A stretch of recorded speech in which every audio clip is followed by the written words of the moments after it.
سامنے بیان کیا تھا مقصد امام حسین اور انصارانی امام حسین، اور کیونکہ یہ دوسری مجلس ہے اور میں نے آپ کو کل بھی بتایا تھا کہ ہم نے جو آیہ مبارکہ سرنامہ کلام بنائی ہے وہ سورہ احقاف کی 15ویں آیت ہے، اور بار بار بتا رہی ہوں کہ ظاہر بچوں والی مائیں ہیں، بچے ان کے بڑے ہو جائیں تو تب بھی مائیں تو مائیں ہوتی ہیں، کہ سورہ احقاف کی یہ 15ویں آیت اس قدر فضیلت رکھتی ہے کہ اگر بچوں کو راہ راست پر لانا ہو اور بچوں کو علم کی طرف رغبت عطا کرنی ہو، بچوں کو عمل صالح پر راغب کرنا ہو، تو اس آیہ مبارکہ کی تلاوت یہ اثر رکھتی ہے کہ آپ کو خود بخود اپنی اولاد میں محسوس ہوگا فرق۔ کیوں؟ کیونکہ یہ صدقہ ہے امام حسین، کہ یہ پوری کی پوری آیہ مبارکہ امام حسین کی شان میں نازل ہوئی ہے، اور کل میں نے آپ کے سامنے پوری کی پوری آیہ مبارکہ بمع ترجمے کے آپ کے سامنے بیان کی تھی کہ بسم اللہ الرحمن الرحیم وَوَصَّيْنَا الْإِنسَانَ بِوَلَدِهِ إِحْسَانًا، کہ ہم نے انسان کو وصیت کی کہ وہ اپنے ماں باپ کے ساتھ احسان کرے۔ گویا تو یہ دیکھا جائے تو یہ ایک عمومی حکم ہے کہ اپنے ماں باپ کے ساتھ احسان کیا جائے، اپنے ماں باپ کے ساتھ نیکی اور خوش سلوکی سے پیش آیا جائے، لیکن اگر یہ آیہ مبارکہ یہیں پر تمام ہو جاتی تو یہاں پر قسماً یہ بات ہم کہہ سکتے ہیں کہ یہ آیت ایک عمومی حکم ہے، کہ جہاں تمام انسانوں کو یہ حکم دیا جا رہا ہے کہ اپنے والدین سے احسان کریں۔ جب تک کہ ہم پوری کی پوری آیہ مبارکہ کو تلاوت نہ کر لیں ہمیں سمجھ نہیں آئے گا کہ یہ آیہ مبارکہ کس کے لیے آئی ہے۔ یہ ہر انسان کے لیے نہیں ہے، بلکہ خدا اس مخصوص انسان کو مخاطب کر رہا ہے کہ جس کے لیے پروردگار عالم کہہ رہا ہے وَحَمَلَهُ وَفِصَالُهُ 30 شَهْرًا، کہ فقط 30 ماہ میں، 30 ماہ کا مطلب ہوتا ہے 2.5 سال، 2.5 برس میں مدت حمل بھی تمام ہو اور دودھ بڑھائی بھی، جبکہ شرن 2 برس حکم ہے دودھ پلانے کا ماں کی، تو اب پیچھے رہ جاتے ہیں 6 مہینے۔ اور کل میں نے آپ کو بتا دیا سوائے امام حسین کے کوئی آخری شرط تک پہنچ ہی نہیں پایا۔ نبیوں میں یا یحییٰ ہیں یا عیسیٰ ہیں کہ جو اس دنیا میں فقط 6 ماہ کی مدت میں تشریف لائیں، لیکن شرط آخری کیا ہے کہ جہاں وہ شخص، وہ انسان، وہ بندہ خدا یہ دعا کر رہا ہے کہ پروردگار عالم صرف مجھے اور میرے والدین پر جو تم نے احسان کیا مجھے اس کا شکر نہیں ادا کرنا، بلکہ میری ضروریت کو بھی عمل صالح کرنے کی توفیق عطا فرما۔ اس کا مطلب یہ ہے کہ پروردگار عالم نے اسے ایسی بہترین ضروریت عطا کی ہے کہ جب وہ اپنے ہاتھوں کو اٹھا کر بلند کرے گا تو اللہ اس کی ضروریت کو بھی اسی کی طرح قائم و دائم رکھے گا۔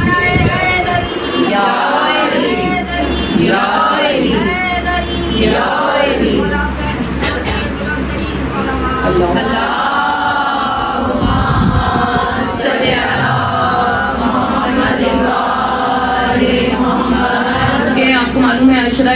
محرم میں بہت ہی تیزی سے گفتگو کرنی ہوتی ہے، اس لیے یہ بات وہ ہے جو میں تکرار کے ساتھ کل کر چکی ہوں۔ دیکھیے یہاں پر ایک لفظ جس پر آج ہم تھوڑی سی بحث کر لیتے ہیں، لفظ ہے وَوَصَّيْنَا، کہ ہم نے انسان کو، اس انسان کو وصیت۔ مجھے ایمان سے بتائیے نصیحت اور وصیت میں فرق کیا ہے؟ نصیحت ایسی چیز ہے کہ جہاں انسان اپنی اولاد کو کر رہا ہے، کسی بچے کو کر رہا ہے، کسی جوان کو کر رہا ہے، لیکن اس میں یہ شرط عائد نہیں ہے کہ وہ آپ کا وارث ہی ہو، کہ آپ کسی کو بھی نصیحت کر سکتے ہیں، لیکن وصیت ہر ایک کو نہیں ہو سکتی۔ وصیت اسے کی جاتی ہے کہ جو وارث ہو۔ اگر آپ غور و فکر کریں میرے جملوں پر اور گرمی سے نہ گھبرائیں تو بہت آسان بات میں نے آپ کے سامنے کہہ دی کہ پروردگار عالم کہہ رہا ہے کہ ہم نے وصیت کی۔ وصیت ادھر کی جاتی ہے جہاں کوئی وارث موجود ہو، وصیتیں وارث کو کی جاتی ہیں کہ ہمارے بعد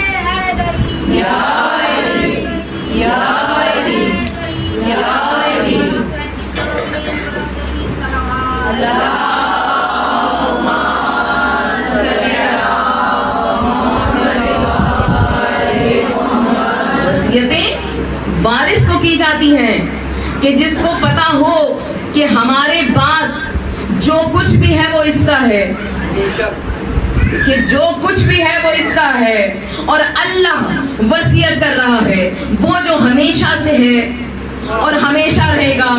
جو حی القیوم ہے، جو زندہ بھی ہے اور قائم بھی ہے وہ وصیت کر رہا ہے اس انسان کو، تو اس کا مطلب یہ ہے کہ اللہ اس لیے نعوذ باللہ وصیت نہیں کر رہا ہے کہ میرے بعد، بلکہ یہاں وصیت کا مطلب یہ ہے کہ ہم نے اسے اپنا وارث بنایا ہے،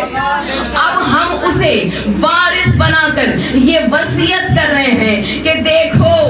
اس دنیا میں اگر ہمارا نام زندہ رہنا ہے، بھائی وارث کون ہوتا ہے مومنات؟ وارث وہ ہوتا ہے کہ جو اپنے اجداد کا، اپنے پرکھوں کا نام زندہ رکھے۔ اب دیکھیں نا، اگر کسی کی اولاد ناخلف نکل آئے تو کیا اسے وصیت کرے گا؟ جو زندگی میں نہیں پوچھنا ماں باپ کو،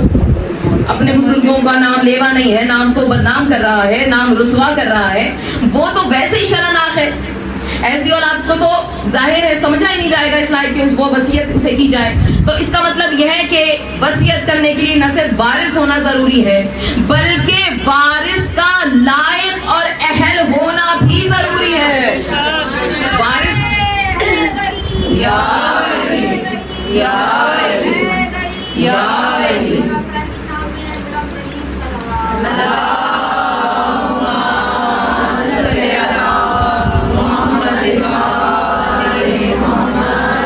وارث کا اہل ہونا ضروری ہے۔ تو بھائی اللہ کو کس قسم کی وراثت چاہیے کہ جسے وہ سونپ سکے؟ اللہ کی وراثت ہوگی توحید، کہ جو توحید کو قائم رکھے وہ ہے ہمارے علوم کا وارث۔ اس لیے مومنات میں کہہ رہی ہوں کیونکہ پروردگار عالم نے یہ کہہ کے سورہ اقرا میں بات تمام کر دی ہے کہ اے میرے حبیب ہم نے آپ کو وہ بھی عطا کر دیا جو آپ نہیں جانتے تھے۔ تو اب اللہ نے اپنے پاس کچھ رکھا ہی نہیں ہے، اور امام کا فرمان ہے کہ کل اسماء اعظم 72 ہیں، جن میں سے 71 اسم اعظم پروردگار عالم نے ہم محمد و آل محمد کو عطا کیے۔ اور فرق کیا ہے؟ کہا فقط اس کی وحدانیت میں اور ہماری اہلیت میں فقط ایک اسم اعظم کا فرق ہے، اور اس میں سے بھی، اس اسم اعظم میں بھی ہم پروردگار عالم کی اہلیت رکھتے ہیں۔ تو اب مجھے ایمان سے بتائیے کہ جہاں پروردگار عالم اپنا سب کا سب عطا کر رہا ہے وہ کیا ہے؟ کوئی دولت اور خزانے نہیں ہے۔ اللہ جس چیز سے پہچانا جا رہا ہے وہ اس کا علم ہے، وہ اس کا غیب پر اختیار ہے۔ تو جہاں پروردگار عالم اختیار بنا کر کسی کو وارث بنا رہا ہے، اس کا مطلب یہ ہے کہ وراثت اس لیے دی جا رہی ہے کہ تم نے میری وراثت یعنی وحدانیت کو زوال سے بچانا ہے۔ تو اب اس کا مطلب یہ ہے کہ وہ انسان جسے وصیت کی جا رہی ہے نا، اسے اس لائق خدا نے سمجھا ہے کہ جو اس کی وحدانیت کا وارث ہوگا، وحدانیت کا وارث یعنی اس کی وحدانیت کو سنبھال کے رکھے گا،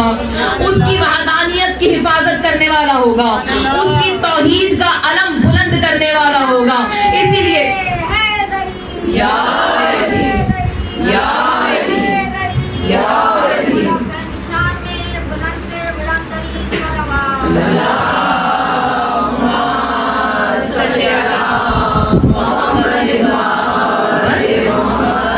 اس لیے پروردگار عالم نے چنا اسے، اور کس طرح سے چنا کہ اپنے ماں باپ کے ساتھ احسان کرے۔ یعنی خدا یہ چاہتا ہے کہ حسین جیسا جب عملاً یہ کر کے دکھائے کہ میں حسین، دیکھیے کائنات میں ایک خدا کی وحدانیت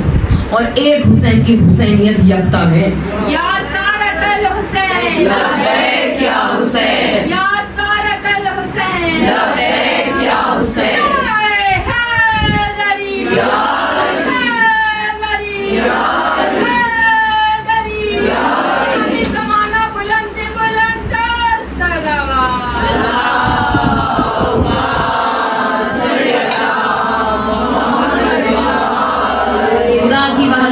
کو جو منوائے گا اس کو اپنی ذات میں یکتا ہونا ضروری ہے کہ نہیں ہے؟ اسی لیے اب اس سے بڑی بات میں آپ کو سمجھانے کے لیے اور نہیں کہہ سکتی۔ ایک ہی محبوب ہے، ایک محبوب چاہنے والے دو، ایک ہے اللہ اور ایک ہے حسین۔ محبوب کون ہے؟ کائنات کا مرکز محمد مصطفیٰ، وجہ تخلیق کائنات، صدقے میں جس کے پروردگار عالم نے کل کائنات کو خلق کر دیا، وہ ایک ہی ہے نا۔ اب محبوب ایک ہے، چاہنے والے دو ہیں، اب میں کیا کروں؟ ایک طرف خدا کی چاہت، ایک طرف حسین کی چاہت، اور جب اللہ وارث بنا رہا ہے نا حسین کو کہ ہم تمہیں وراثت سونپ رہے ہیں، تو پھر چاہت کو حسین کی خدا انکار کر نہیں سکتا۔ اسی لیے کبھی فاطمہ کے روپ میں محمد کا نور نظر آ رہا ہے، کبھی حسن کے چہرے میں محمد کا نور نظر آ رہا ہے، جب حسن جا رہے ہیں تو علی اکبر کے چہرے میں محمد کا نور نظر آ رہا ہے۔ کیوں؟ کیونکہ چاہت ایسی ہے میرے مولا حسین کی کہ ادھر خدا کی چاہت کہ اے میرے حبیب تم سے ہمیں تم سے دوری برداشت نہیں، ادھر حسین کو تم سے دوری برداشت نہیں۔ تو اب اس کا حل کیا نکالا ہے؟ ایک وقت میں یا محمد رہے گا یا شبیہ محمد رہے گا، ایک تمہارے پاس یا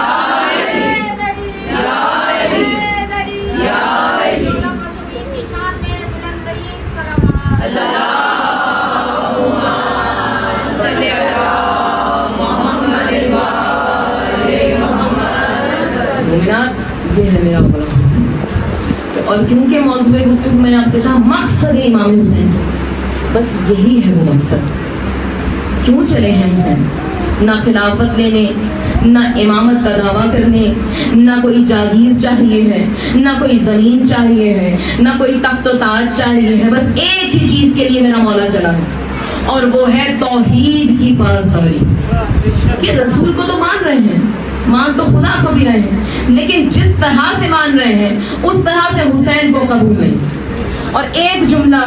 جو کوزے میں اگر بند کر دیا جائے نا حسین کی تاریخ کو، حسین کی حیات کو، وہ ایک جملے کی میں بند ہو سکتی ہے، اور وہ جملہ یہ ہے کہ جب میرے مولا نے ولید کے دربار سے نکلتے ہوئے کہا تھا کہ مجھ جیسا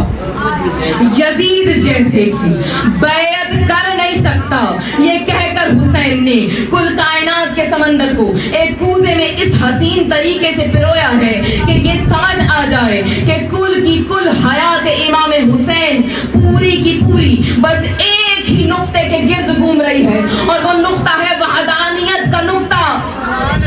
کہ جس کو اپنی معراج پر میرا مولا اس طرح پہنچائے گا۔ دیکھیے ہر مذہب عبادت کر رہا ہے، ایسا نہیں ہے کہ لادینیت کوئی چیز نہیں۔ بہت سارے لوگ ایسے کہتے ہیں نا کہ ہم سیکولر ہیں، ہمارا کوئی دین نہیں ہے، ہم کسی کو نہ مان کر بھی وہ یہ اقرار کرنا ہے کوئی ہے مگر ہم نہیں مان رہے۔ کہ یہ کہنا کہ ہم نہیں مانتے، نہ ماننا اور ہے، وجود سے انکار کوئی کر نہیں سکتا۔ حسین کا کارنامہ یہ ہے کہ خدا جیسا ہے اس کو ویسا پہچانا جائے، یعنی جیسا خدا ہے اسے ویسا بتایا جائے۔ یہ ہے مقصد امام حسین، اور اس مقصد کے لیے سب سے اہم اور سب سے میرے مولا کی ہستی کے مقابلے میں اگر میں یہ جملہ کہوں کہ سب سے میرے مولا کا ادنا ترین کام یہ ہے کہ جو سجدے میں جا کر اپنے سر کو بلند نہ کرے اور یہ بتا دے کہ خدا وہ ہے۔ دیکھیں نا شیطان اپنی عبادتوں پر ناز کر رہا ہے نا حسین، لیکن شیطان بار بار سجدے میں جاتا تھا، پھر دیکھتا تھا کہ کوئی دیکھ رہا ہے میں سجدے کو طول دے دوں، نیت میں کھوٹ تھا، لیکن حسین وہ سجدہ کر رہا ہے کہ یہ کر کے بتا دیا کہ ہم زخموں سے چور، ہم روح کے زخموں سے چور ہو کر بھی جب اپنا سر زمین کو اس وحدانیت کے سامنے جھکائیں گے تو پھر ایسا جھکائیں گے کہ کبھی اٹھائیں گے نہیں۔ اور دیکھیے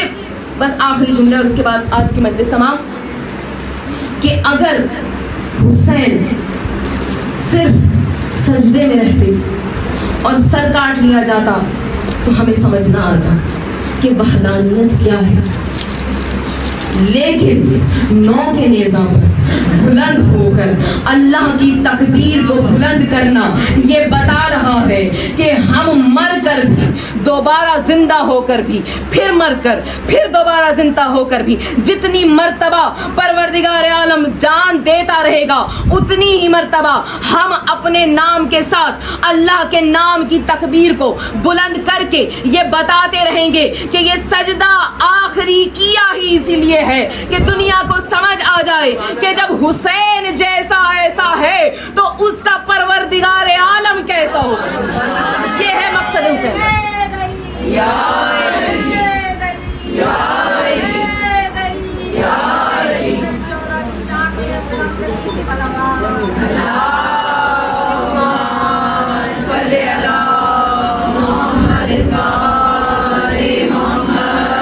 اس لیے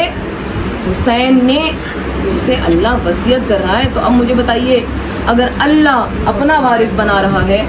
تو پھر مل کر صلوات پڑھ لیجیے.